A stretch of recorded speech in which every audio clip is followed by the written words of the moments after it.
Hello दोस्तों, आज के इस वीडियो लेक्चर में हम एमपीपीएससी एफएलटी को डिस्कशन करने वाले हैं। एफएलटी मतलब होता है दोस्तों फुल लेंथ टेस्ट। तो मध्य प्रदेश का जो एमपीपीएससी प्रीलिम्स का एग्जाम है, आज हम उसका मॉक टेस्ट देखने वाले हैं और मॉक टेस्ट में हम एफएलटी देखने वाले हैं। ठीक है, तो चलिए दोस्तों शुरुआत करते हैं हमारे आज के मॉक टेस्ट की। दोस्तों यदि वीडियो पसंद आ रहे हो तो प्लीज़ आपसे रिक्वेस्ट है कि प्लीज़ वीडियोस को लाइक कीजिए, शेयर कीजिए और साथ ही चैनल को सब्सक्राइब कीजिए। तो चलिए दोस्तों शुरुआत करते हैं हम हमारे पहले क्वेश्चन से कि जो कोई भी घाटी है, तो वो कोई भी घाटी यदि गहरी हो रही है तो वो क्यों गहरी होती है। तो दोस्तों इसका आंसर होता है अपर्दन। जैसे जैसे दोस्तों हम देखते हैं कि ये कोई दो क्षेत्र है जो घाटी नुमा है, तो यदि यहाँ पे दोस्तों हमें अपर्दन देखने को मिलेगा तो घाटी क्या धीरे धीरे चौड़ी होने लग जाती है और धीरे धीरे गहरी भी होने लग जाती है। तो दोस्तों इसका आंसर क्या है, हमें अपर्दन देखने को मिलेगा। इसको इंग्लिश में बोलते हैं इरोजन।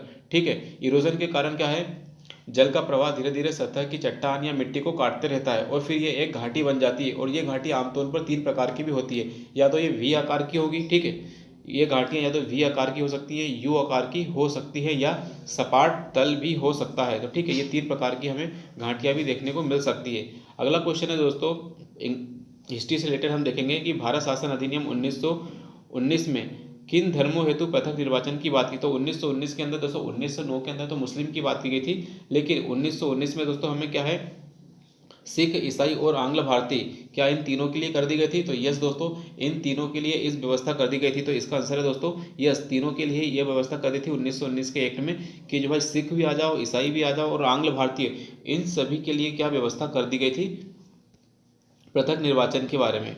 और जब 1935 का आएगा दोस्तों, उसके अंदर क्या है, एससी एसटी श्रमिक वर्ग को भी इन्होंने शामिल कर दिया था।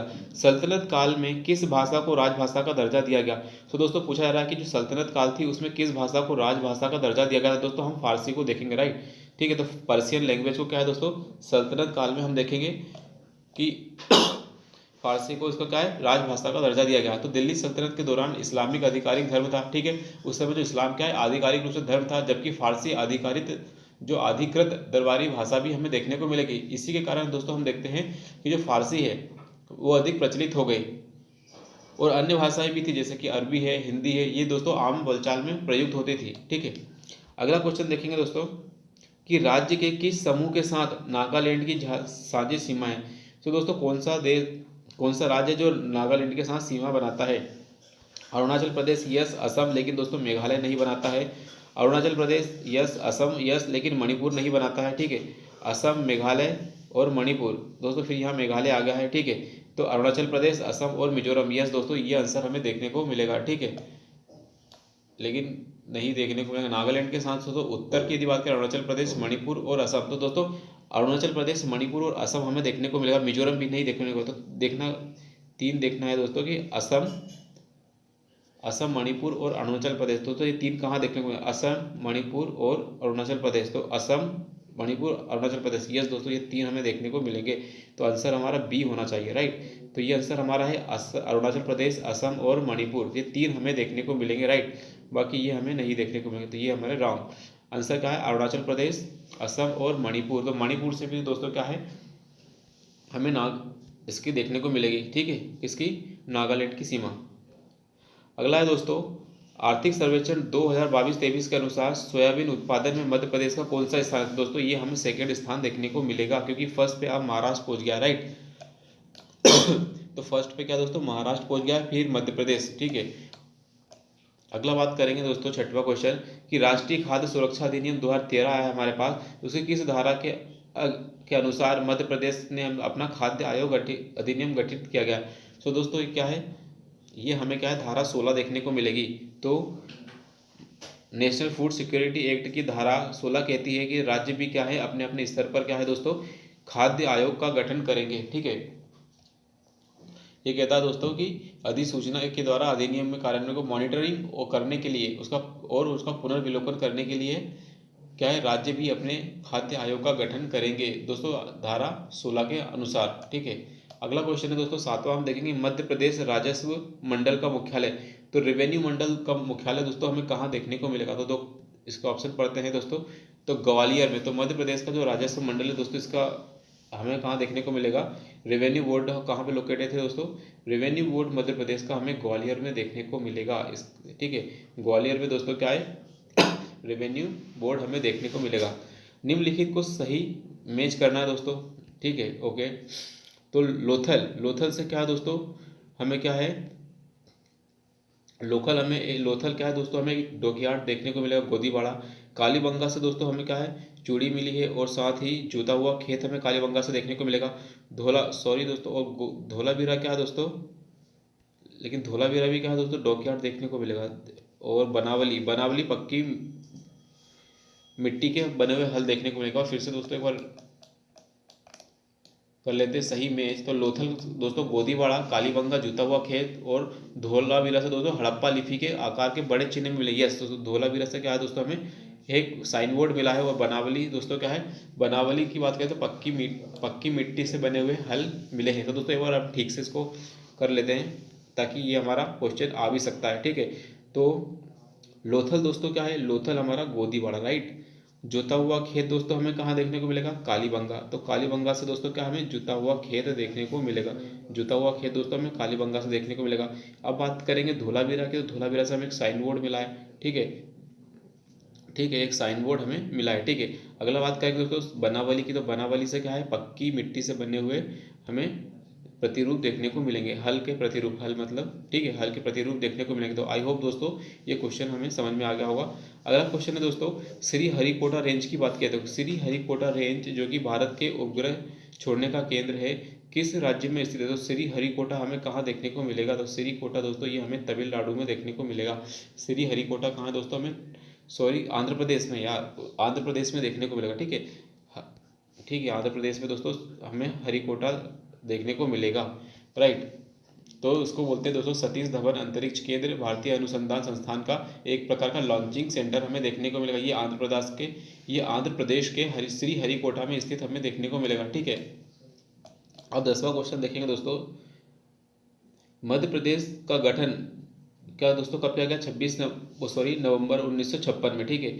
अब बात करेंगे प्रांतों के विलय के बाद हो, तो कौन कौन से प्रांतों के विलय के बाद किया गया, तो इसमें कौन से गठन का हिस्सा नहीं थे। तो दोस्तों 1956 में कौन से इसका हिस्सा नहीं थे, भोपाल, मध्य भारत, विंध्य प्रदेश और उज्जैन। इनमें से बताना कौन नहीं था। तो इसका आंसर दोस्तों हमें उज्जैन देखने को मिलेगा। तो उज्जैन दोस्तों उस समय क्या है, उज्जैन स्टेट क्या है, हमें उस समय देखने को नहीं मिलेगा। 11वां क्वेश्चन है दोस्तों, भारत के विख्यात चिकित्सक धन्वंतरी अपना परामर्श किसके दरबार में दिया था। धन्वंतरी दोस्तों हमें क्या, चंद्रगुप्त द्वितीय के दरबार में हमें देखने को मिलेगा, राइट। तो धन्वंतरी क्या दोस्तों, चंद्रगुप्त द्वितीय के दरबार से संबंधित हमें देखने को मिलेंगे, जो कि यह है 9 रत्नों में से एक थे, और जो कि क्या है, एक प्रकार के आयुर्वेदिक चिकित्सक हमें देखने को मिलेंगे। अगला क्वेश्चन पढ़ेंगे दोस्तों 12वां, नीचे दिए गए कूटों का प्रयोग करके जोड़ियां बनाना हो, सही जोड़ियां हमें बनाना है, ठीक है। उष्णकटिबंधीय क्षेत्र, उसमें उष्णकटिबंधीय सदाहरित या ट्रॉपिकल एवरग्रीन क्षेत्र, फिर मानसून क्षेत्र और टेम्परेट और मैंग्रोव, इनके बारे में हमें बताना कि कौन सा एरिया कहाँ देखने को मिलेगा। तो उष्णकटिबंधीय मानसूनी क्षेत्र कौन सा देखने को मिलेगा, और मैंग्रोव, तो मैंग्रोव दोस्तों हमें पश्चिम बंगाल में देखने को मिलेगा। जो हमें पहले पता वो पहले लगाना चाहिए। तो मैंग्रोव हमें पश्चिम बंगाल में देखने को मिलेगा, राइट। अब समशीतोष्ण की बात किया जाए तो शीतोष्ण की, तो ये हमें समशीतोष्ण हमें क्या है, शिलोंग में देखने को मिलेगा। और उष्णकटिबंधीय सदा हरित, तो ये शिवालिक में ही देखने को मिलेगा। और मानसूनी क्षेत्र हमें नीलगिरी क्षेत्र में देखने को मिलेगा। तो दोस्तों देखते हैं क्या सही हमें लगा है। तो उष्णकटिबंधीय सदा हरित शिलोंग में, यस। मानसून हमें शिवालिक में, और मानसूनी क्षेत्र में शिवालिक में देखने को मिलेगा, ठीक है। एक बार फिर से हम देखते हैं दोस्तों इसको कट करके, उष्णकटिबंधीय क्षेत्र, तो दोस्तों मैंग्रोव तो हमें पश्चिम बंगाल में सही देखने को मिलेगा। एक बार फिर से रिवाइज कर लेते हैं दोस्तों,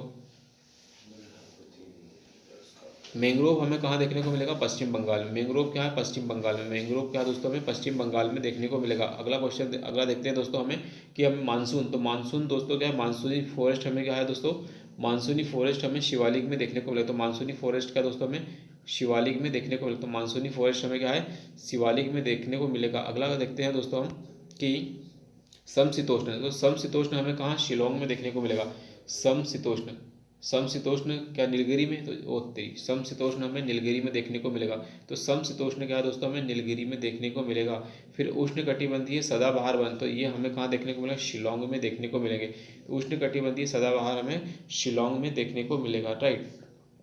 ओके, जब कोई पदाधिकारी अपने सार्वजनिक कर्तव्य का निर्वहन नहीं करता है तो सर्वोच्च न्यायालय एवं उच्च न्यायालय के द्वारा कौन सी रिट जारी की जाएगी। तो दोस्तों कोई सार्वजनिक पदाधिकारी अपना कर्तव्य नहीं करेगा तो दोस्तों परमादेश, ठीक है, तो परमादेश मतलब मैंडेमस रिट जारी की जाएगी, राइट। अगला क्वेश्चन है दोस्तों कि राष्ट्रीय बाल अधिकार संरक्षण आयोग कितने वर्ष तक के बच्चों को रक्षा करने की बात करता है। सो दोस्तों ये हमारा आंसर है 18 साल तक के बच्चे तक को। तो 0 से 18 साल के बच्चे को क्या दोस्तों हमारा राष्ट्रीय बाल आयोग बच्चा मानता है, ठीक है। अब बात करेंगे दोस्तों 15 की, तो है ना परमानेंट सेटलमेंट या चिर स्थायी बंदोबस्त 1793 के अंतर्गत जमींदारों से यह अपेक्षा की गई थी कि वे खेतीहरों को पट्टा जारी करेंगे, लेकिन अनेक जमींदारों ने पट्टा जारी नहीं किया।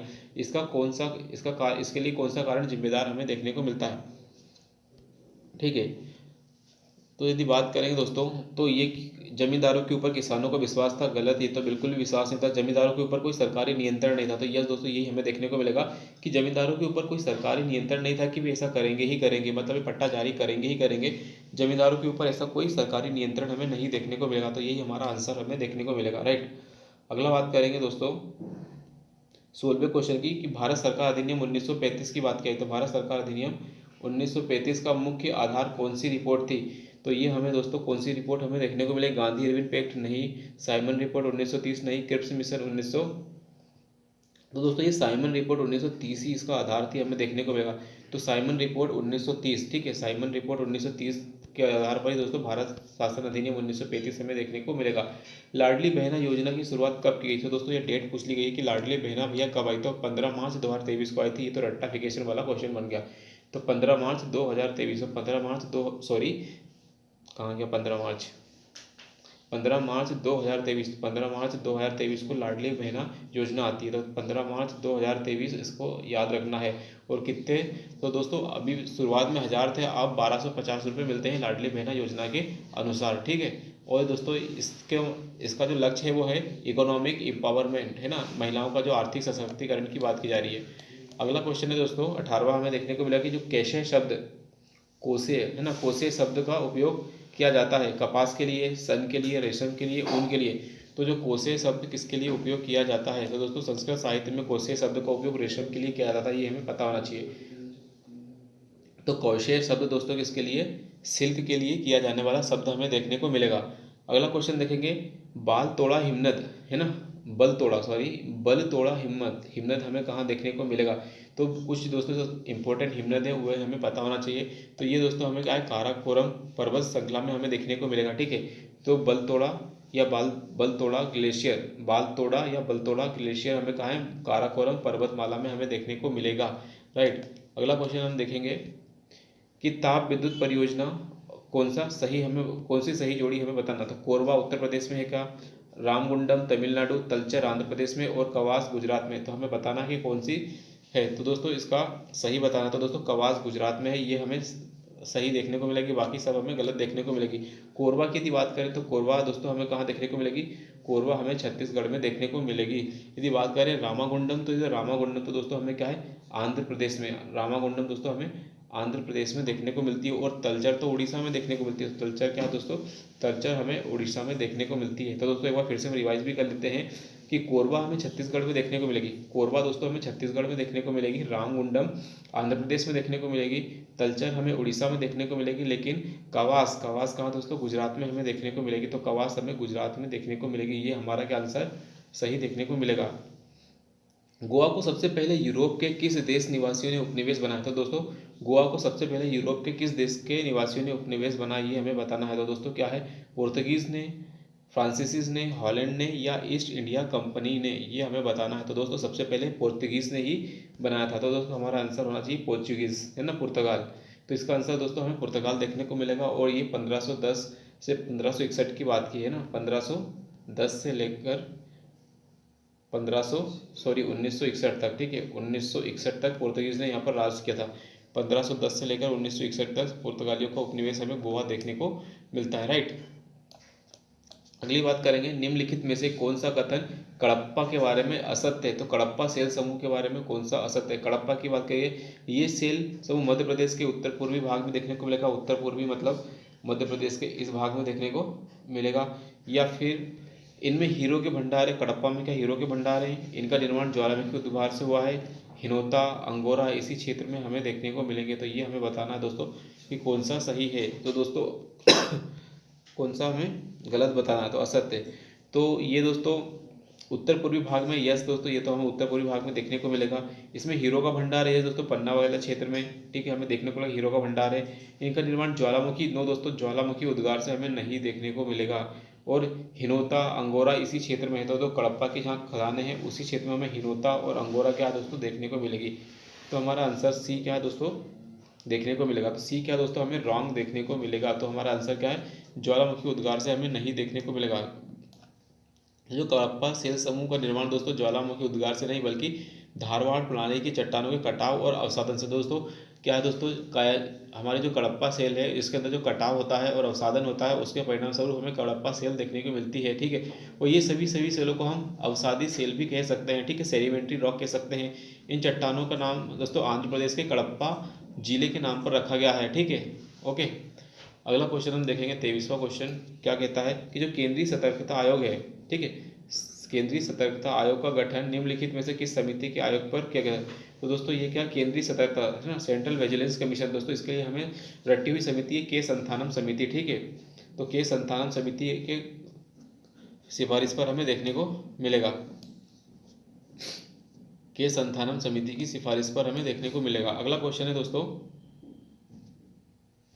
निम्नलिखित में से कौन सा अनुच्छेद राष्ट्रपति को यह अधिकार देता है कि वह पिछड़े वर्गों की दशा की जांच के लिए आयोग के गठन करे।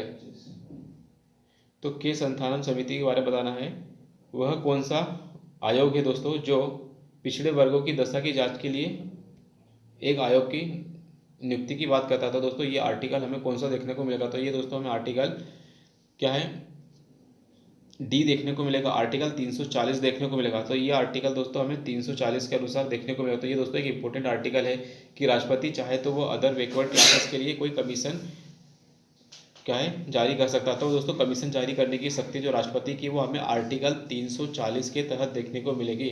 तो आर्टिकल 340 के तहत हमें ये देखने को मिलेगा, राइट। अगली बात करेंगे दोस्तों 25वां क्वेश्चन की कि हीरा भूमिया का मेला। दोस्तों एक मेले का बात की जा रही है कि जो हीरा भूमिया है, हीरा भूमिया का जो मेला है किस महीने में लगता है। तो हीरा भूमिया का मेला हमें पता होना चाहिए कि हीरा भूमिया का मेला किस महीने में लगता है, तो ये हमें बताना है। तो हीरा भूमिया का जो मेला है दोस्तों हमें अगस्त और सितंबर में देखने को मिलेगा। तो हीरा भूमिया का मेला अगस्त सितंबर में देखने को मिलेगा, ठीक है। हीरा भूमिया का मेला ग्वालियर क्षेत्र में अगस्त सितंबर में लगता है, ठीक है। और यह मेला हीरा मन बाबा की याद में लगाया जाता है। तो दोस्तों हमें याद रखना ये कहाँ लगता है, ग्वालियर में लगता है, ठीक है। तो ये ग्वालियर याद रखना दोस्तों, ठीक है। इंडिया विंस फ्रीडम, दोस्तों ये इंडिया विंस फ्रीडम एक पुस्तक है, इसके लेखक कौन है। तो India wins freedom, India wins पुस्तक के जो लेखक है मौलाना अबुल कलाम आज़ाद हमें देखने को मिलेगा, ठीक है। तो इसका इंडिया विंस फ्रीडम का है मौलाना अबुल कलाम आज़ाद, ठीक है। तो भारत ने क्या है आज़ादी ली, इंडिया विंस फ्रीडम इसकी दोस्तों मौलाना अबुल कलाम आज़ाद। ये दोस्तों एक रटा हुआ फैक्ट हमें याद होना चाहिए, right. India wins freedom India wins freedom दोस्तों मौलाना अबुल कलाम आज़ाद हमें याद होना चाहिए, राइट। अगला बात करते हैं दोस्तों मध्य प्रदेश के उत्सव के बारे में है कि प्रतिवर्ष नई दिल्ली में आयोजित किया जाता है, ठीक है। मध्य प्रदेश उत्सव, मध्य प्रदेश का जो एमपी उत्सव है नई दिल्ली में प्रतिवर्ष आयोजित किया जाता है, किस वर्ष से इसकी शुरुआत किया गया। सो दोस्तों ये तो बिल्कुल फालतू क्वेश्चन है, कोई जरूरत नहीं इसको याद करने अटेम्प्ट करने की। हाल ही में चर्चा में रहे अंपायर नितिन मेनन, ठीक है, अंपायर नितिन मेनन का संबंध किससे है। तो अंपायर नितिन मेनन के संबंध की बात की जा रही है। तो इसका संबंध दोस्तों किस जिले से है, तो ये है इंदौर जिले से संबंधित हमें देखने को मिलेगा, ठीक है। अब बात करेंगे जो अंपायर मेनन है इनका इंदौर में जन्म हुआ था और ये क्रिकेट से संबंधित व्यक्ति हमें देखने को मिलेंगे, राइट। तो अंपायर नितिन मेनन क्या है दोस्तों, क्रिकेट से संबंधित हमें देखने को मिलेगा।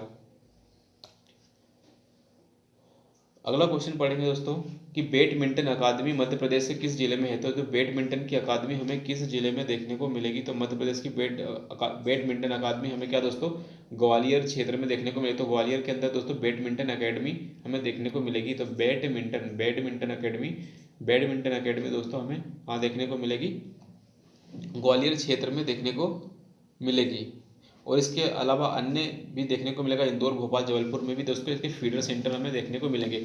अगला क्वेश्चन है दोस्तों कि चंदेरी अपनी सीमाओं को बांटता है। तो चंदेरी की जो है दोस्तों बाउंड्रीज के बारे में बात की जा रही है, तो मालवा और बुंदेलखंड में, ग्वालियर और मालवा में, उज्जैन और सांची में, और बुंदेलखंड और सांची में बताना कि कहाँ कहाँ ये अपनी सीमाओं को बांटता है। तो दोस्तों चंदेरी मालवा में तो है ही, और बुंदेलखंड में भी हमें देखने को मिलेगा। तो चंदेरी क्या दोस्तों मालवा और बुंदेलखंड दोनों में ही क्या अपनी सीमाओं को बांटता है। ठीक है, अगली बात करेंगे दोस्तों 31वां क्वेश्चन कि भारत का सबसे बड़ा जनजातीय समूह कौन सा है। क्वेश्चन पूछा जा रहा है दोस्तों कि जो भारत है उसका सबसे बड़ा जनजातीय समुदाय हमें बताना है कि कौन सा हमें देखने को मिलेगा। तो हम सबको बताना चाहिए दोस्तों कि जो गोंड है, गोंड सबसे बड़ा जनजातीय समुदाय हमें देखने को मिलेगा ओवरऑल इंडिया में। ठीक है, तो गोंड जो है भारत का सबसे बड़ा जनजातीय समुदाय है।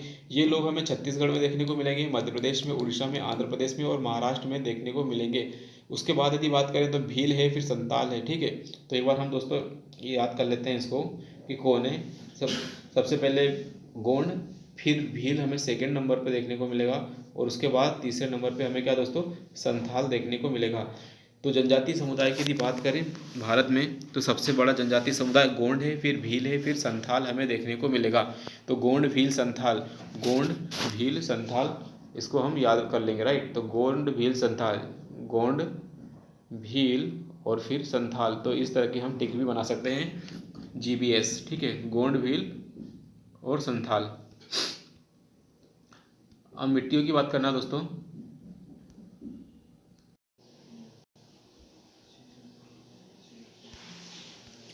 अगला क्वेश्चन पढ़ेंगे दोस्तों मिट्टियों के संबंध में कि मिट्टियों के संबंध में बताना है कि जो काली मिट्टी में लोहे और चूने की अधिक मात्रा पाई जाती है, बघेलखंड में लाल पीली मिट्टी पाई जाती है, भिंड मुरैना में जलोढ़ मिट्टी पाई जाती है। उपरोक्त में से सही कथन का चयन हमें करना है। सो दोस्तों एक बार फिर से आप MCQ पढ़िए और बताइए कि कौन सा हमें सही देखने को मिलेगा 32वें क्वेश्चन का आंसर। तो इसका आंसर क्या है दोस्तों, हमें पहले देखते हैं कि क्या क्या है। तो दोस्तों हमें काली मिट्टी में लोहे और चूने की प्रचुरता होती है, ये बात बिल्कुल हमें सही देखने को मिलेगी। काली मिट्टी में लोहे और चूने की प्रचुरता हमें देखने को मिलेगी। बघेलखंड में लाल एवं पीली मिट्टी देखने को मिलेगी। तो यस, हमें लाल और पीली मिट्टी दोस्तों बघेलखंड में देखने को मिलेगी, क्योंकि दोस्तों इधर क्या है दोस्तों हमें अधिक वर्षा वाला क्षेत्र देखने को मिलेगा, इसलिए हमें क्या है दोस्तों देखने को मिलेगी। ठीक है, भिंड मुरैना में जलोढ़ मिट्टी, यस हमें सही देखने को मिलेगा। ठीक है, तो ये हमारा पहला सही देखने को आंसर मिलेगा। NGT में अधिकतम कितने सदस्य और विशेषज्ञ हो सकते हैं। तो दोस्तों नेशनल ग्रीन ट्रिब्यूनल की बात की जा रही है, तो उसके अंदर बताया जा रहा है कि कितने मैक्सिमम सदस्य हमें देखने को मिलेंगे। तो ये दोस्तों हमें क्या है टोटल 20 सदस्य हमें देखने को मिलेंगे। इसका आंसर क्या दोस्तों, टोटल 20 सदस्य हमें देखने को मिल सकते हैं। राइट, अगली बात करेंगे दोस्तों कि eBay, अमेजोन आदि पर हमें किस प्रकार का E-कॉमर्स मॉडल देखने को मिलता है। दोस्तों ये बिजनेस टू कस्टमर मॉडल हमें देखने को मिलता है। तो इसका आंसर दोस्तों हमें क्या देखने को मिलेगा, बिजनेस टू कस्टमर। ठीक है, B2C मॉडल हमें देखने को मिलेगा, बिजनेस टू कस्टमर मॉडल हमें देखने को मिलेगा। अगला बात करेंगे 35वां क्वेश्चन कि एक पारिस्थितिक तंत्र की खाद्य श्रृंखला में जीवों के अंतिम समूह में बैक्टीरिया और कवक शामिल होते हैं। तो एक पारिस्थितिक तंत्र की बात की जा रही है जिसके अंदर खाद्य श्रृंखला में जीवों के अंतिम समूह में बैक्टीरिया और कवक शामिल होते हैं। ठीक है, इन्हें क्या कहा जाता है। तो दोस्तों इन्हें डीकम्पोजर कहा जाता है। राइट, इन्हें बैक्टीरिया और फंगाई को क्या है डीकम्पोजर हम कहते हैं, डीकम्पोजर। ठीक है, अपघटक हम कहते हैं। शहद के उत्पादन के लिए कौन सा जिला प्रसिद्ध है। तो दोस्तों शहद के उत्पादन के लिए हमें बताना है कि मध्य प्रदेश का कौन सा जिला प्रसिद्ध हमें देखने को मिलेगा। तो ये हमें दोस्तों मुरैना जिला हमें प्रसिद्ध देखने को मिलेगा। शहद उत्पादन के लिए क्या दोस्तों, मुरैना जिला हमें प्रसिद्ध देखने को मिलेगा। शहद उत्पादन के लिए दोस्तों क्या है, शहद उत्पादन के लिए हमें मुरैना जिला देखने को मिलेगा। हु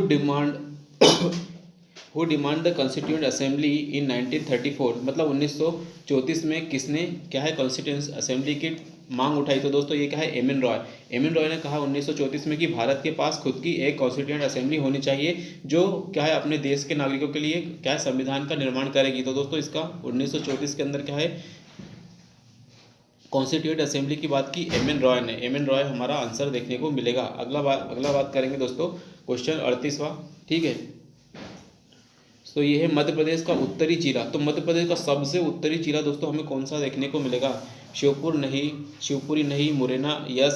तो मुरैना क्या है दोस्तों हमें सबसे अधिक उत्तरी जिला देखने को मिलेगा। ठीक है, तो मध्य प्रदेश का सबसे उत्तरी जिला हमें मुरैना देखने को मिलेगा। ठीक है, तो मध्य प्रदेश का मुरैना जिला हमें सबसे अधिक उत्तरी जिला देखने को मिलेगा। ठीक है, इस जिले से होकर कौन सी नदी बहती है। तो ये भी हमें बताना होगा कि चंबल नदी बहती है। और चंबल नदी क्या है दोस्तों, गली इरोजन करती है, मतलब अब नाली का अपरदन करती है। ठीक है, जिससे क्या होता है, बीहड़ का निर्माण होता है। ठीक है, चंबल नदी, अवनालिका आवर्तन, बीहड़, मुरैना, भिंड मुरैना वाला क्षेत्र, इतना चीज़ हमें याद होनी चाहिए इस क्षेत्र के बारे में। महिला सेक्स हार्मोन के बारे में बताना है दोस्तों हमें कि कौन सा होता है, एस्ट्रोजन, इंसुलिन, एंड्रोजन और ऑक्सीटोसिन। कौन सा दोस्तों महिला सेक्स हार्मोन होता है, तो ये हमें बताना है एस्ट्रोजन। तो एस्ट्रोजन क्या होता है दोस्तों, फीमेल सेक्स हार्मोन होता है। तो फीमेल सेक्स हार्मोन क्या होता है दोस्तों, एस्ट्रोजन। एस्ट्रोजन हमें याद रखना है दोस्तों। और पुरुषों के लिए दोस्तों क्या याद रखना, टेस्टोस्टेरोन। पुरुषों के लिए हमें टेस्टोस्टेरोन याद रखना है। ठीक है, हाल ही में प्रधानमंत्री ने उत्तर प्रदेश के किस शहर में अंतर्राष्ट्रीय क्रिकेट स्टेडियम का शिलान्यास किया। तो प्रधानमंत्री ने उत्तर प्रदेश के अंदर दोस्तों एक इंटरनेशनल क्रिकेट स्टेडियम का शिलान्यास किया। तो बताना है कि वो कौन से शहर में हमें देखने को मिलेगा। तो ये दोस्तों हमें वाराणसी में देखने को मिलेगा। तो वाराणसी में दोस्तों क्या है, इंटरनेशनल लेवल का हमें स्टेडियम देखने को मिलेगा। ठीक है, और दोस्तों ये क्या है, आधुनिक अंतर्राष्ट्रीय स्टेडियम हमें देखने को मिलेगा। ठीक है, और इसकी लागत की बताई जाती है तो इसकी लागत दोस्तों 450 करोड़ रुपए की आई है। ठीक है, और वर्तमान के जो बीसीसीआई के अध्यक्ष हमें रोजर विन्नी देखने को मिलेंगे। तो ठीक है, बीसीसीआई के जो अध्यक्ष हमें क्या है, रोजर विन्नी हमें देखने को मिलेगा। अगला बात करेंगे 41 के बारे में कि इसका आंसर हमें क्या देखने को मिलेगा। तो मध्य प्रदेश में राष्ट्रीयकृत वनों में निम्नलिखित में से किसका उत्पादन किया जाता है।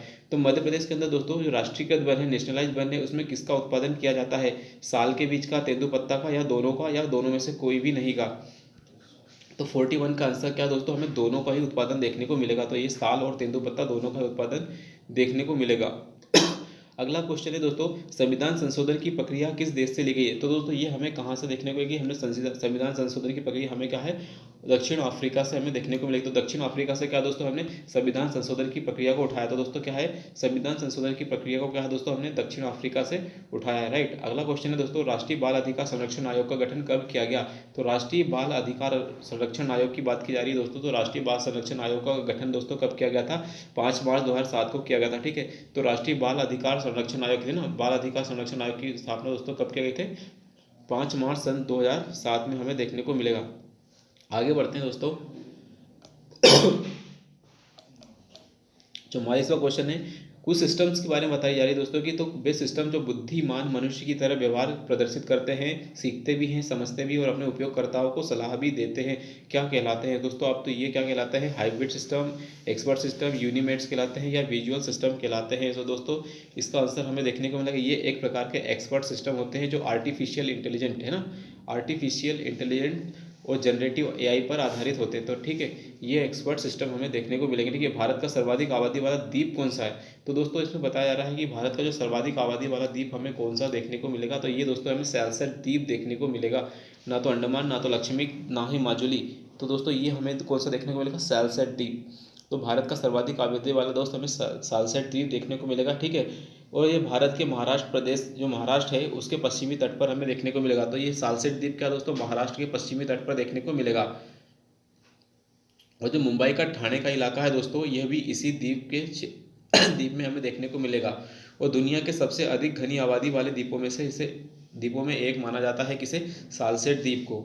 अगला क्वेश्चन है दोस्तों कि मौजूदा प्रचलित कीमतों पर सकल घरेलू उत्पाद जीडीपी के मूल्य को कहा जाता है। तो जो मौजूदा प्रचलित कीमत है दोस्तों, इस पर सकल घरेलू उत्पाद, ठीक है, the gross value domestic product at current price level. तो करेंट प्राइस लेवल पर दोस्तों इसे नॉमिनल जीडीपी कहते हैं। राइट, करेंट प्राइस लेवल पर दोस्तों हम क्या कहते हैं, इसे नॉमिनल जीडीपी। और स्थिर मूल्यों पर दोस्तों कहते हैं क्या है, स्थिर मूल्यों पर जो होती है उसको बोलते हैं रियल जीडीपी। ठीक है, अगली बात करें दोस्तों, संविधान गणतंत्री है क्यों। तो भारत का संविधान गणतंत्र है क्योंकि, इसका आंसर है क्योंकि वैश्य मताधिकार नहीं, वंशानुगत नहीं रखता। तो कोई भी वंशानुगत तत्व नहीं रखता। यस, ये हमें देखने को मिलेगा 47 का डी। तो भारत का संविधान गणतंत्र, भारत के जो संविधान है गणतंत्र है क्योंकि इसका जो हेड ऑफ स्टेट है दोस्तों, कोई भी वंशानुगत व्यक्ति हमें नहीं देखने को मिलेगा। तो कोई भी वंशानुगत व्यक्ति का हमें हेड ऑफ स्टेट नहीं देखने को मिलेगा। अब गोल्डन ट्रायंगल की बात की जा रही है दोस्तों कि गोल्डन ट्रायंगल मध्य प्रदेश के किस शहर को शामिल किया गया। तो गोल्डन ट्रायंगल में दोस्तों मध्य प्रदेश के कौन से शहर को शामिल किया गया है। तो ये दोस्तों हमें आगरा नहीं, इंदौर, विदिशा, ग्वालियर। तो दोस्तों इसका आंसर हमें देखने को मिलेगा ग्वालियर। तो गोल्डन ट्रायंगल दोस्तों है ना, गोल्डन ट्रायंगल में हमने ग्वालियर को शामिल किया गया है। तो गोल्डन ट्रायंगल में हमने ग्वालियर को शामिल किया था ना। विदेशी पर्यटकों को अब तक दिल्ली, आगरा और जयपुर घूमकर प्राय चलाए जाया करते थे। दोस्तों इसमें बताया गया है कि जो हमारे विदेशी पर्यटक क्या है, दिल्ली, आगरा, जयपुर से चले जाते, अब ग्वालियर को है, ग्वालियर की धरोहर देखने का भी उन्हें अवसर मिलेगा। ठीक है, अगला क्वेश्चन है दोस्तों 49 को पढ़ते हैं हम। तो मध्य प्रदेश के भूखंड मध्य प्रदेश में भूखंड दूरसंचार अन्वेषण केंद्र कहाँ है? तो मध्य प्रदेश में क्या दोस्तों, जियो satellite telecommunication research centre, Madhya Pradesh के अंदर जियो सैटेलाइट टेलीकम्युनिकेशन रिसर्च सेंटर हमें कहाँ देखने को मिलेगा? तो ये दोस्तों हमें कहाँ, गुना में देखने को मिलेगा। ठीक है, तो जियो टेली सैटेलाइट कम्युनिकेशन सिस्टम, जियो क्या दोस्तों, जियो टेलीकम्युनिकेशन रिसर्च सेंटर हमें गुना में देखने को मिलेगा। अगला क्वेश्चन पढ़ेंगे दोस्तों कि निम्नलिखित में से कौन सा नगर ताम्रपाषाण काल का मालवा संस्कृति का प्रमुख केंद्र था? तो दोस्तों ताम्रपाषाण काल में मालवा संस्कृति का केंद्र हमें नागदा, नवदा टोली, तजपुर नहीं, नवदा टोली या दोस्तों हमें देखने को मिलेगा, या फिर तो 50 का आंसर दोस्तों हमें क्या है, नवदा टोली देखने को मिलेगा। तो अब एक बार फिर से देख लेते हैं दोस्तों कि जो ताम्रपाषाण में जो मालवा संस्कृति की बात की जा रही है, ये हमें नवदा टोली खरगोन में देखने को मिलेगा। नवदा टोली खरगोन में हमें देखने को मिलेगा। निम्नलिखित में से किसे मेगा ड्राइवर्स देश के रूप में जाना जाता है? तो दोस्तों ये क्या है, मेगा ड्राइवर्स है ना, मेगा डाइवर्स मतलब बहुत ज़्यादा डाइवर्स देश हमें देखने को मिलता है। तो डाइवर्स देश हमें कौन सा देखने को मिलेगा? तो बहुत ज़्यादा डाइवर्सिटी हमें जहाँ देखने को मिलेगी उससे कहेंगे, तो ये दोस्तों हमें देखने को मिलेगा ऑस्ट्रेलिया। तो ऑस्ट्रेलिया को क्या मेगा डाइवर्स देश कहा गया? तो संयुक्त यूनाइटेड नेशन इन्वायरमेंट प्रोग्राम के द्वारा विश्व संरक्षण निगरानी केंद्र के द्वारा 17 मेगा डाइवर्स देशों की पहचान की गई। तो 17 मेगा डाइवर्स देश कौन कौन से दोस्तों? ऑस्ट्रेलिया, ब्राज़ील, चीन, Cambodia, Ecuador, USA, Philippines. Bharat भी दोस्तों क्या है, मेगा डाइवर्स देशों के अंदर आता है। इंडोनेशिया, मेडागास्कर, मलेशिया, मैक्सिको, पापा न्यू गिनिया, पेरू, कांगो, लोकतांत्रिक गणराज्य दक्षिण अफ्रीका और वेनेजुएला, ये सब दोस्तों क्या है, मेगा डाइवर्स देश के अंदर आते हैं। क्योंकि दोस्तों यहाँ पर हमें बायोडाइवर्सिटी हमें अधिक देखने को मिलती है, जैव विविधता हमें अधिक देखने को मिलती है। 52वां क्वेश्चन देखेंगे दोस्तों कि मध्य प्रदेश की जो जनसंख्या एससी व एसटी की कुल कितनी प्रतिशत है? तो मध्य प्रदेश की जनसंख्या में एससी व एसटी का कुल कितना प्रतिशत हमें देखने को मिलेगा? तो ये दोस्तों हमें देखने को मिलेगा कि टोटल यदि बात करें तो ये 36.1% हमें टोटल एससी और एसटी की पॉपुलेशन देखने को मिलेगी। तो एससी एसटी की पॉपुलेशन की यदि बात करें दोस्तों तो ये हमें 36.1% देखने को मिलेगी। अगला क्वेश्चन है दोस्तों 53वां क्वेश्चन की बात करेंगे कि नए संसद भवन का निर्माण किस परियोजना के तहत किया गया? तो दोस्तों स्टार्टअप इंडिया पुनर्विकास, पीएम वय वंदना योजना, सेंट्रल विस्टा पुनर्विकास या फिर मेक इन इंडिया पुनर्विकास। तो दोस्तों इसका आंसर आ गया सेंट्रल विस्टा, है ना, सेंट्रल विस्टा पुनर्विकास, सेंट्रल विस्टा रीडेवलपमेंट स्कीम। केंद्रीय सूचना आयोग का गठन है दोस्तों, इसका बताया CIC सेंटर इंफॉर्मेशन कमीशन का गठन कब किया गया? तो ये दोस्तों हमें देखने को मिलेगा, कब देखने को मिलेगा सेंट्रल इंफॉर्मेशन कमीशन दोस्तों हमें कब देखने को मिलेगा? ये हमें 12 अक्टूबर 2005, ये हमने पहले भी पढ़ चुके कि 12 अक्टूबर 2005 को क्या है, CIC का गठन किया गया। तो 12 अक्टूबर 2005 हमें याद रखना। तो 12 अक्टूबर 2005, ठीक है, 12 अक्टूबर 2005 को हमें याद रखना है। हाल ही में किस देश ने परमाणु ऊर्जा से चलने वाली क्रूज मिसाइल की नई पीढ़ी का सफलतापूर्वक परीक्षण कर लिया? तो दोस्तों ये हमें चीन आंसर देखने को मिलेगा या रूस? तो रूस और चीन, तो दोस्तों इसका आंसर हमें रूस देखने को मिलेगा, राइट। तो इसका आंसर क्या दोस्तों, हमें रूस देखने को, रशिया ने क्या दोस्तों, परमाणु से चलने वाली क्रूज मिसाइल की नई पीढ़ी, क्रूज मिसाइल की बात किया दोस्तों, तो क्रूज मिसाइल की जो नई पीढ़ी की है उसको क्या दोस्तों परीक्षण कर लिया। तो इसका आंसर है रूस। The national news print paper mill, है ना, the national news print paper mill Nepanagar किस जिले में है? तो नेपानगर दोस्तों हमें कहाँ देखने को मिलेगा? तो नेपानगर दोस्तों हमें सबको पता है कि नेपानगर बुरहानपुर में देखने को मिलेगा। तो नेपानगर कहाँ दोस्तों, हमें बुरहानपुर में देखने को मिलेगा। नेपानगर कहाँ है दोस्तों, बुरहानपुर में हमें देखने को मिलेगा। हाल ही में संयुक्त राष्ट्र जलवायु महत्वाकांक्षा शिखर सम्मेलन, यूनाइटेड नेशन क्या है दोस्तों, United nation cultural alliance summit, ठीक है, यूनाइटेड नेशन का जो कल्चरल अलायंस समिट कहाँ पर हुआ था? तो ये हमें बताना है दोस्तों। तो इसका आंसर क्या है दोस्तों, हमें डी देखने को मिलेगा। ये क्या है, न्यूयॉर्क में हमें देखने को मिलेगा, ठीक है। न्यूयॉर्क में हमें देखने को मिलेगा।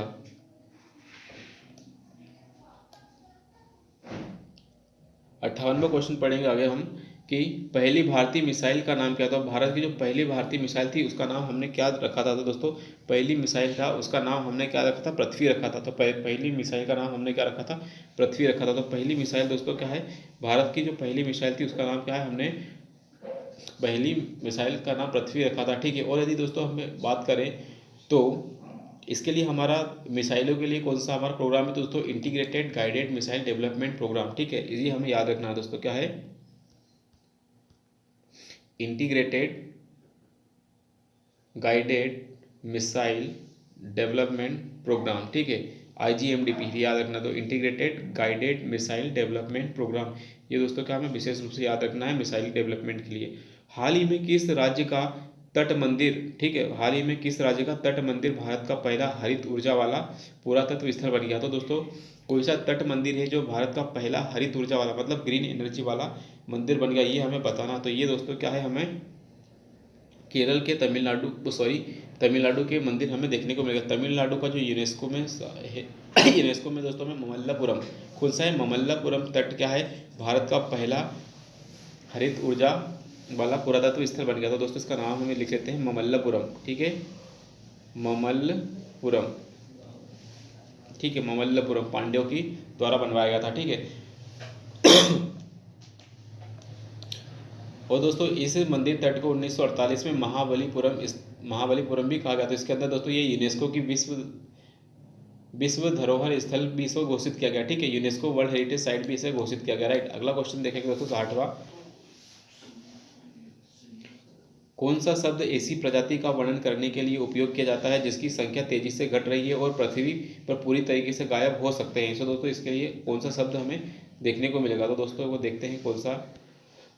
एक्सटिंक्ट नहीं, लुप्त प्राय नहीं, अस्तित्वहीन नहीं और अद्वितीय नहीं। तो इससे हम दोस्तों हमें देखने को मिलेगा इंडेंजर्ड, क्या है, इंडेंजर कैटेगरी में इस तरह के लोगों को देखते हैं कि ये पृथ्वी पर से क्या तेजी से विलुप्त हो रहा है, ठीक है। अगला क्वेश्चन है दोस्तों, व्यावसायिक उद्योगों में प्रयुक्त सर्वाधिक लोकप्रिय कोयला कहाँ है?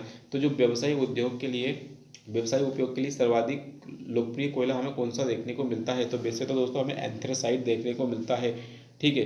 तो एंथ्रेसाइट क्या होता है दोस्तों, सबसे बेस्ट क्वालिटी का कोयला हमें देखने को मिलता है। उसके बाद फिर बिटुमिनस का नंबर आता है, उसके बाद लिग्नाइट, फिर पीट क्या है दोस्तों, इसके अंदर बहुत ज़्यादा नमी होती है, राइट, इसलिए इसका उपयोग नहीं किया जाता। तो एंथ्रेसाइट क्या होता है, बेस्ट क्वालिटी कोल है ना, बेस्ट क्वालिटी कोल हमें एंथ्रेसाइट देखने को मिलता है। अगला क्वेश्चन की बात करेंगे दोस्तों।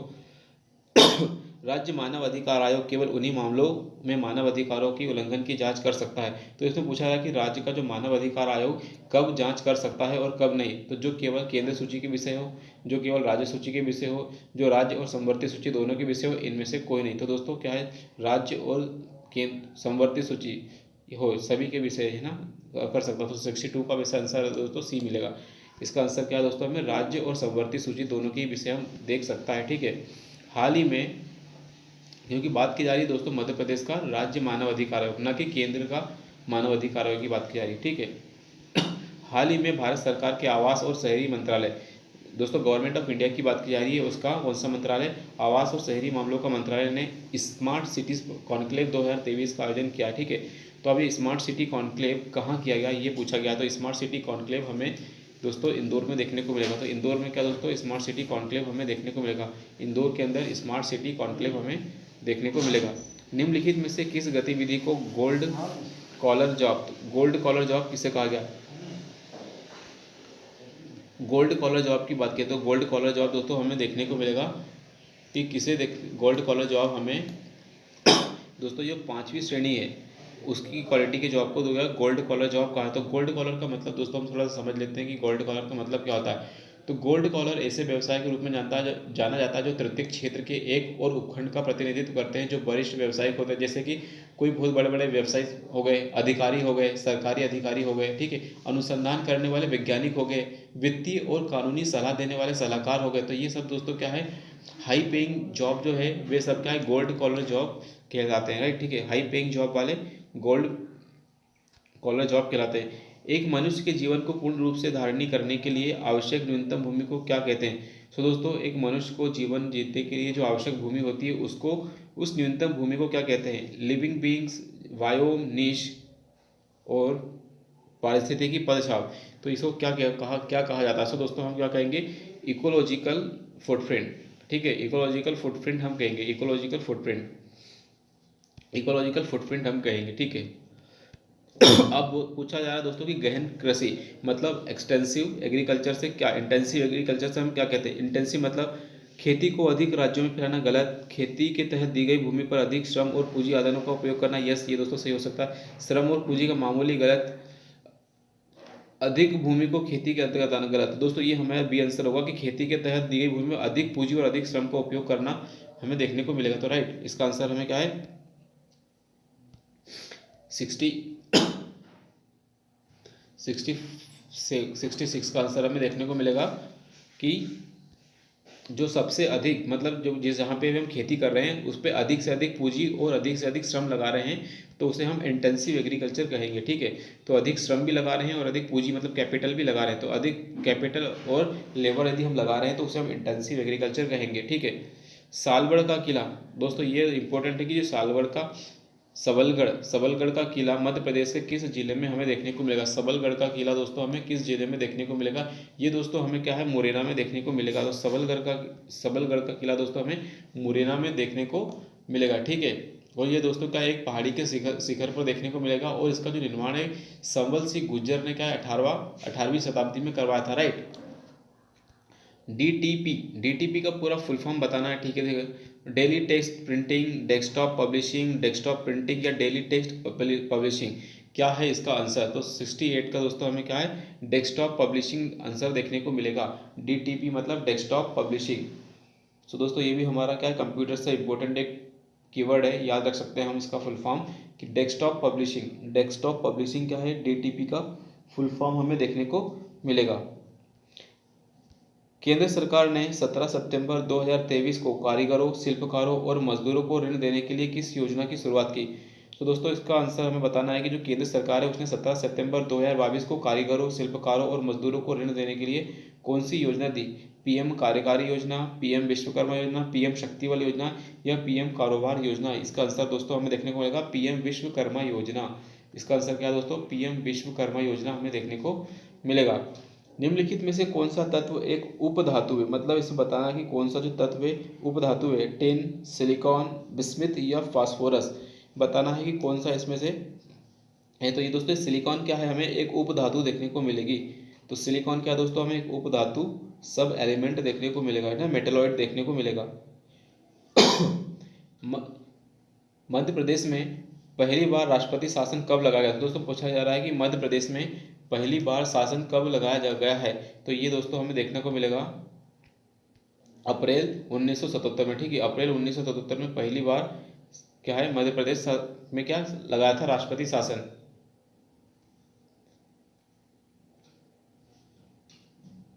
संविधान के अनुच्छेद 124 के अंतर्गत राष्ट्रपति में से क्या कर सकता है। तो दोस्तों आर्टिकल 124 है ना, आर्टिकल 124 बता गया कि क्या कर सकता है राष्ट्रपति। तो राष्ट्रपति क्या कर सकता है आर्टिकल 124 के अनुसार। तो 124 के अनुसार दोस्तों राष्ट्रपति सर्वोच्च न्यायालय के परामर्श नहीं, सर्वोच्च न्यायालय के न्यायाधीशों की नियुक्ति, यस सर्वोच्च न्यायालय क्या दोस्तों न्यायाधीशों की नियुक्ति कर सकता है।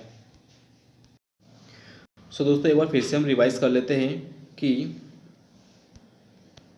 आर्टिकल 124 के अनुसार राष्ट्रपति क्या कर सकता है। तो आर्टिकल 124 के अनुसार में ये कहा गया कि राष्ट्रपति क्या है मुख्य न्यायाधीश होगा, मतलब आर्टिकल सर्वोच्च न्यायालय का न्यायाधीश होगा और भारत का मुख्य न्यायाधीश उसकी नियुक्ति राष्ट्रपति करेगा। ठीक है, तो सर्वोच्च न्यायालय के जो न्यायाधीश है उसकी नियुक्ति क्या दोस्तों राष्ट्रपति के द्वारा की जाएगी। ठीक है, भारत में घोषित मिश्रित अर्थव्यवस्था के सिद्धांत पर पहली औद्योगिक नीति कब आई थी। दोस्तों ये पहली औद्योगिक नीति 1948 में हमें देखने को मिलेगी। ठीक है, तो 1948 में दोस्तों हमें पहली औद्योगिक नीति हमें देखने को मिली। पहली औद्योगिक नीति क्या दोस्तों हमें 1948 में देखने को मिलेगी। ठीक है, और इस समय क्या दोस्तों हमें पंडित जवाहरलाल नेहरू क्या है हमारे प्राइम मिनिस्टर देखने को मिलेंगे।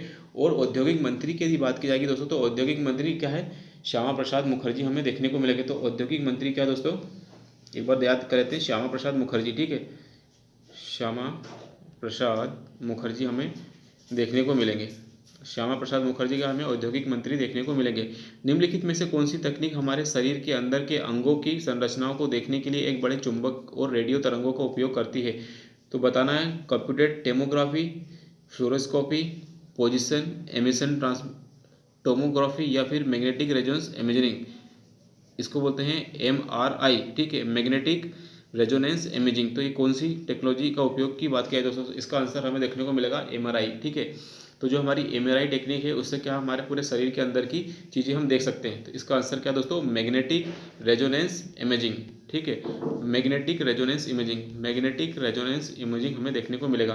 प्रतिवर्ष भारतीय वायुसेना कब मनाया जाता है। तो प्रतिवर्ष वायुसेना दिवस दोस्तों हमें कब देखने को मिलेगा।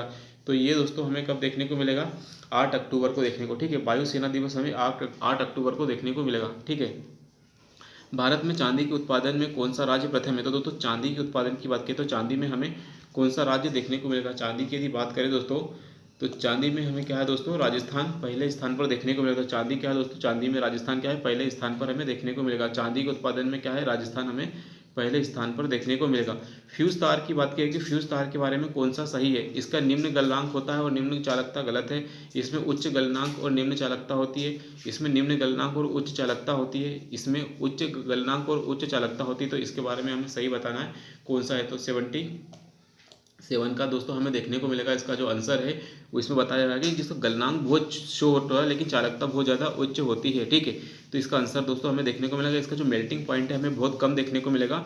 लो मेल्टिंग पॉइंट और हाई कंडक्टिविटी देखने को मिलेगी। तो ये हमारा क्या है, आंसर देखने को मिलेगा। सी हमारा आंसर देखने को मिलेगा। इसमें गलनांक कम होता है और चालकता उच्च देखने को मिलती है। मंत्री परिषद का सदस्य कौन हो सकता है? दोस्तों में बताना है कि जो मंत्री परिषद है उसका सदस्य की बात करें तो मंत्री परिषद का सदस्य कौन हो सकता है? लोकसभा का सदस्य यस हो सकता है, संसद का सदस्य हो सकता है, राज्यसभा का सदस्य हो सकता है, कोई भी व्यक्ति हो सकता है। तो कोई भी व्यक्ति क्या दोस्तों मंत्री परिषद का सदस्य हो सकता है, लेकिन उससे 6 महीने के अंदर क्या दोस्तों शपथ अध्यक्ष बनना होगा, किसी न किसी सदस्य बनना होगा किसी न किसी सदन का। यदि वह किसी न किसी सदन का सदस्य बनता है तब वह क्या अपने मंत्री पद पर क्या बने रह सकता है। ठीक है,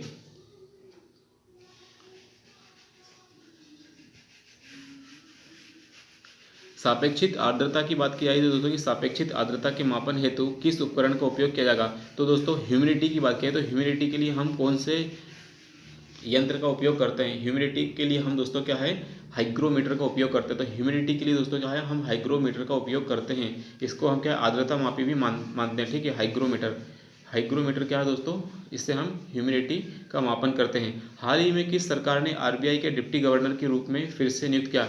तो आरबीआई के डिप्टी गवर्नर के रूप में किसे फिर से नियुक्त कर दिया गया है? इसका आंसर हमें देना है।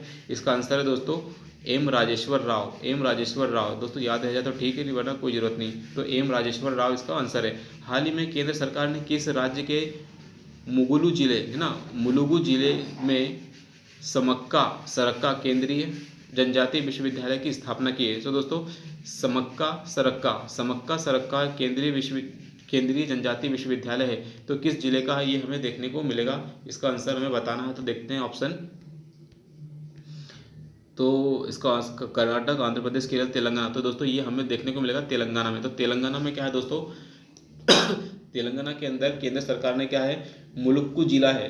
तो तेलंगाना का मुलुगु जिले में क्या है, समक्का सरक्का केंद्रीय जनजातीय विश्वविद्यालय की स्थापना की है। दोस्तों ये कब 2019 में एक एक्ट लाया था। इस एक्ट के माध्यम से जो केंद्रीय विश्वविद्यालय अधिनियम 2009 का है, इस एक्ट के माध्यम से समक्का सरक्का केंद्रीय जनजातीय विश्वविद्यालय हमें तेलंगाना में देखने को मिलेगा। ठीक है, अगला देखेंगे दोस्तों 42वां क्वेश्चन कि carbon dioxide, nitrogen oxide, chlorofluorocarbon और मीथेन गैसों का ग्लोबल वार्मिंग का घटते क्रम में बताना। तो सबसे अधिक कौन, सबसे कम और सबसे कम फिर बताना है। तो ये घटते क्रम में बताना है। तो दोस्तों ग्लोबल वार्मिंग के अंदर हमें बताना है। तो दोस्तों सबसे पहले तो हमें क्या है, कार्बन डाइऑक्साइड ही दिखेगा और उसके बाद मीथेन और फिर उसके बाद हमें नाइट्रस ऑक्साइड या नाइट्रोजन डाइऑक्साइड और उसके बाद क्लोरोफ्लोरोकार्बन। तो क्लोरोफ्लोरोकार्बन इन चारों में सबसे कम है। ठीक है, तो ये हमें कहाँ देखने को मिलेगा? ये हमें क्या सी में देखने को मिलेगा। तो जहाँ हमें ये दोस्तों हमें देखने को मिला CH4 फिर N2O।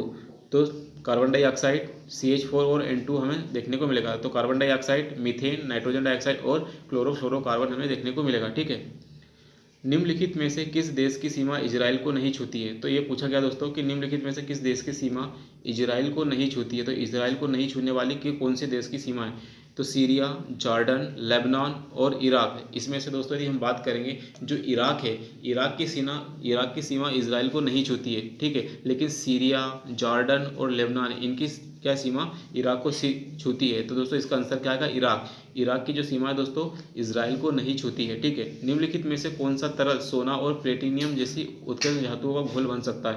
तो दोस्तों कौन सा तरल जो है सोना, प्लेटिनम जैसी उत्कृष्ट धातुओं का घोल बना सकता है? तो फार्मिक एसिड, अम्लराज, एसिटिक अम्ल और क्लोरोफ्लोरोकार्बन। तो दोस्तों से लिक्विड की बात करना है जो सोने और प्लेटिनम को भी क्या है, उसको धातुओं का घोल बना सकता है। तो 84 का आंसर हमें देखने को मिलेगा अम्लराज, है ना, क्या है, अम्लराज। इसको बोलते हैं एकोरोजिया है ना, एकोरोजिया, तो इसका आंसर हमें एकोरोजिया देखने को मिलेगा, अम्लराज या एकोरोजिया देखने को मिलेगा। ठीक है,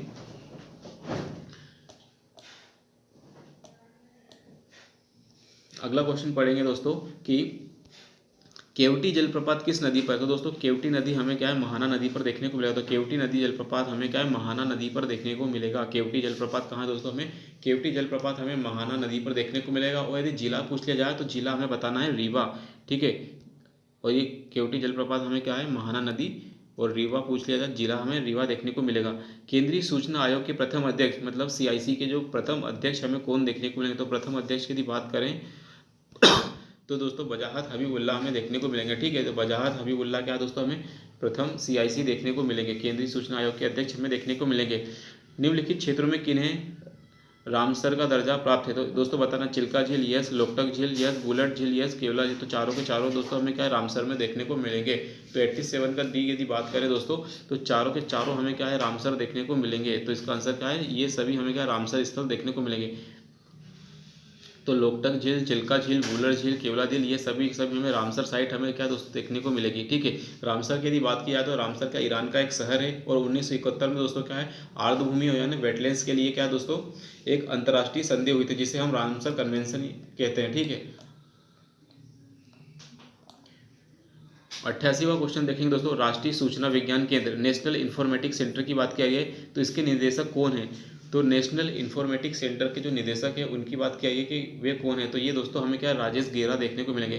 तो राजेश गेरा क्या है दोस्तों, नेशनल इंफॉर्मेटिक्स सेंटर के क्या है, महानिदेशक हमें देखने को मिलेंगे। 89वां क्वेश्चन पूछा रहा दोस्तों, 89 का इसमें पूछा रहा है कि कौन सा इन सीटू संरक्षण रद्दी का उदाहरण। तो इन सीटू मतलब क्या दोस्तों, is not example of in situ, मतलब हमें एक्स सीटू बताना है। तो इन सीटू रिजर्व मंडल तो यस, एंड राष्ट्रीय उद्यान यस, और पवित्र उपवन यस। तो वनस्पति बॉटनिकल गार्डन दोस्तों क्या है, एक्स सीटू है। तो ठीक है, इसका आंसर हमें क्या देखने को मिलेगा, ये देखने को मिलेगा। ठीक है, तो इसका आंसर हमें बी देखने को मिलेगा। तो वनस्पति गार्डन क्या होता है दोस्तों, इसे हम क्या कहते हैं, एक्स सीटू। ठीक है, एक्स सीटू बॉटनिकल गार्डन क्या होता है, एक्स2 के अंतर्गत आता है। अगला क्वेश्चन है दोस्तों, निम्नलिखित में से किन भारतीय राज्यों में शीत ऋतु में पश्चिमी विक्षोभ के कारण वर्षा होती है। तो बताना दोस्तों, पश्चिमी विक्षोभ के कारण वर्षा हमें पंजाब में देखने को मिलेगी यस, मध्य प्रदेश और उत्तर प्रदेश में बिल्कुल भी नहीं, केरल कर्नाटक में बिल्कुल भी नहीं, बिहार और पश्चिम बंगाल में बिल्कुल भी नहीं। तो पंजाब और हरियाणा में दोस्तों हमें देखने को मिलेगी पश्चिमी विक्षोभ के कारण वर्षा। तो यस दोस्तों, हमें पंजाब और हरियाणा के अंदर देखने को मिलेगी। अगला क्वेश्चन है दोस्तों 91वां, चंद्रयान किस समय और तारीख को सतह पर उतरा। तो दोस्तों चंद्रमा की बात की जा रही है कि चंद्रयान 3 हमारा कब चंद्रमा की सतह पर उतरा। तो इसका आंसर दोस्तों हमें क्या देखने को मिलेगा, इसका आंसर दोस्तों हमें देखने को मिलेगा कि जो 23 अगस्त 23 है ना, 23 अगस्त 2023, याद रखना 23 अगस्त 2023 शाम 6:04 है ना। तो 23 अगस्त, अब ये दोस्तों ये भी फालतू का क्वेश्चन, फर्जी क्वेश्चन है, इसको भी जरूरत नहीं है याद रखने की। ठीक है, नैनो टेक्नोलॉजी में प्रगति के संदर्भ में क्वांटम डॉट्स जिसका अक्सर समाचारों में उपयोग होता है। तो क्वांटम डॉट्स क्या है, तो क्वांटम डॉट्स के बारे में बताना है दोस्तों। क्वांटम डॉट्स एक प्रकार के नैनो डिवाइस हैं जिसका उपयोग परमाणु स्तर में कणों के हेरफेर में के लिए किया जाता है। एक प्रकार का नैनो स्केल कण है जो क्वांटम यांत्रिक गुण प्रदर्शित करता है, नैनो स्केल पर ऊर्जा के स्थानांतरण की बात करता है। या क्वांटम डॉट एक प्रक्रिया है जो अर्धचालकों में प्रकाश संश्लेषण अवशोषण का उत्सर्जन करती है। तो ये हमें बताना है कि क्या है। तो दोस्तों हम सबको पता होना चाहिए क्वांटम डॉट्स क्या है, एक नैनो कण है ना, क्वांटम यांत्रिक गुण प्रदर्शित करते हैं। तो नैनो स्केल पार्टिकल है ना, क्वांटम डॉट्स क्या है, नैनो स्केल पार्टिकल है that exhibit quantum mechanics property है ना। तो ये हमारा बी आंसर है। इंग्लिश में पढ़ेंगे दोस्तों तो इसको ज़्यादा बेहतर तरीके से इसका आंसर दे पाएंगे। Quantum dots are the nano scale particle, तो है ना, नैनो पार्टिकल्स होते हैं जो एग्जिबिट करते हैं नैनो मैकेनिकल्स प्रॉपर्टीज। निम्नलिखित में से कौन सा एक संवैधानिक आयोग नहीं है। तो बताना दोस्तों कि कौन सा संवैधानिक आयोग नहीं है। तो राष्ट्रीय अनुसूचित जाति आयोग यस दोस्तों ये तो है, क्योंकि आर्टिकल 338 के तहत, वित्त आयोग भी आर्टिकल 280 के तहत, राष्ट्रीय महिला आयोग और नेशनल पिछड़ा वर्ग आर्टिकल 338B के तहत। तो दोस्तों ये हमें बताना, राष्ट्रीय महिला आयोग क्या है दोस्तों, हमारा संवैधानिक आयोग नहीं है, ये है स्टैट्यूटरी आयोग। तो 93 का हमें आंसर देखने को मिल गया कि महिला आयोग क्या है दोस्तों, संवैधानिक आयोग नहीं है। राइट, अगला क्वेश्चन हम पढ़ेंगे 94वां, कि निम्नलिखित में से कौन सा सुमेलित नहीं है, मतलब रॉन्ग बताना है। अब दोस्तों एक तरफ राज्य हैं और एक तरफ राज्यसभा की सीटें हैं। तो मध्य प्रदेश की बात करें तो मध्य प्रदेश में कितनी सीटें हमें देखने को मिलेगी, तो मध्य प्रदेश में 230 विधानसभा सीटें हैं। तो मध्य प्रदेश की जो विधानसभा सीटें हैं 230, यस दोस्तों बिल्कुल सही है। राजस्थान की यदि बात करें तो राजस्थान की में 200 सीटें हैं, यस बिल्कुल सही है। तेलंगाना में कितनी है, 119 सीटें हैं, तो तेलंगाना में 119, लेकिन छत्तीसगढ़ में 192, तो ये हमें गलत देखने को मिलेगा, क्योंकि दोस्तों छत्तीसगढ़ में क्या है, हमें सीटों की संख्या 990 देखने को मिलेगी। तो दोस्तों ये भी क्या है, इस तरह का क्वेश्चन भी क्या है, टफ क्वेश्चन की कैटेगरी में आता है। यदि नेगेटिव मार्किंग वाला तो छोड़ो। हाल ही में समाचार में देखा गया वाटर मिल के बारे में बताना है। तो वाटर मिल क्या है, तो वाटर मिल के बारे में दोस्तों हमें पता होना चाहिए कि वाटर मिल हमें क्या देखने को मिलेगा। तो वाटर मिल क्या है दोस्तों, यह गहरे समुद्र में गोताखोरों के लिए पोषण एवं ऑक्सीजन का एक स्रोत हमें देखने को मिलेगा। It is the source of nutrition and oxygen for deep sea diverse. तो दोस्तों हमें देखने को मिलेगा क्या, वाटर मिल, ठीक है। तो वाटर मिल क्या है, वैज्ञानिक रूप से एक बोल्फिया नाम से भी जाना जाता है। ये पृथ्वी पर सबसे छोटे फूल वाले पौधे हैं। तो वाटर मिल क्या है दोस्तों, सबसे छोटे फूल वाले पौधे हैं, ठीक है। और इसका काम क्या है दोस्तों, इसका काम हमने अभी पढ़ा कि ये गहरे समुद्र में जो गोताखोर हैं, जो गोता लगाते हैं, उनके पोषण और ऑक्सीजन का स्रोत हमें देखने को मिलेगा। बाह्य संचरण की स्वतंत्रता कौन से अनुच्छेद है, तो बाह्य संचरण मतलब दोस्तों यदि आपको देश से बाहर भी आना जाना है तो उसके लिए स्वतंत्रता आपको कौन से आर्टिकल में देखने को मिलेगी। ये आर्टिकल जीवन का अधिकार है। तो दोस्तों आर्टिकल 1 कहता है, 21 कहता है कि मेरी मर्जी में अपना जीवन इस देश में बिताऊं, चाहे उस देश में कहीं भी घूमूं, कहीं भी जाऊं। तो ये आर्टिकल 21 हमें देता है इस प्रकार की आज़ादी, राइट। अगला क्वेश्चन है हमारा कि किस टेनिस खिलाड़ी ने यूएस ओपन 2023 में महिला एकल में खिताब जीता है। तो टेनिस खिलाड़ी की बात की जा रही है, यूएस ओपन की बात की जा रही है, 2023 की बात की जा रही है। तो आर्याना सवालेंका, कोको गॉफ और गेब्रियला देब्रोवस्की और एरियन राफेल, इसका क्या नाम हमें देखने को मिलेगा। तो ये 97 का आंसर दोस्तों हमें देखने को मिलेगा गोको गफ हमें देखने को मिलेगा। तो गोको गफ हमें इसका आंसर देखने को मिलेगा। तो दोस्तों इस तरह के क्वेश्चन भी क्या है, टफ ही लगते हैं। मध्य प्रदेश निर्वाचन आयोग का आदर्श वाक्य हमें देखने को मिलेगा। तो मध्य प्रदेश का निर्वाचन आयोग का जो आदर्श वाक्य है वह क्या है दोस्तों, ठीक है। तो इसका आदर्श वाक्य क्या है, हर वोट कीमती है, हर निकाय है ना महत्वपूर्ण है। हर वोट कीमती है और हर निकाय महत्वपूर्ण है। सो ये हमें देखने को मिलेगा, ठीक है। तो दोस्तों हर निकाय महत्वपूर्ण है और हर वोट कीमती हमें देखने को मिलेगा। तो ये मध्य प्रदेश का इलेक्शन कमीशन का आदर्श वाक्य है कि हर निकाय महत्वपूर्ण है और हर वोट कीमती है, राइट। ये क्वेश्चन हमें देखने को मिलेगा, सॉरी वो लगा दिया।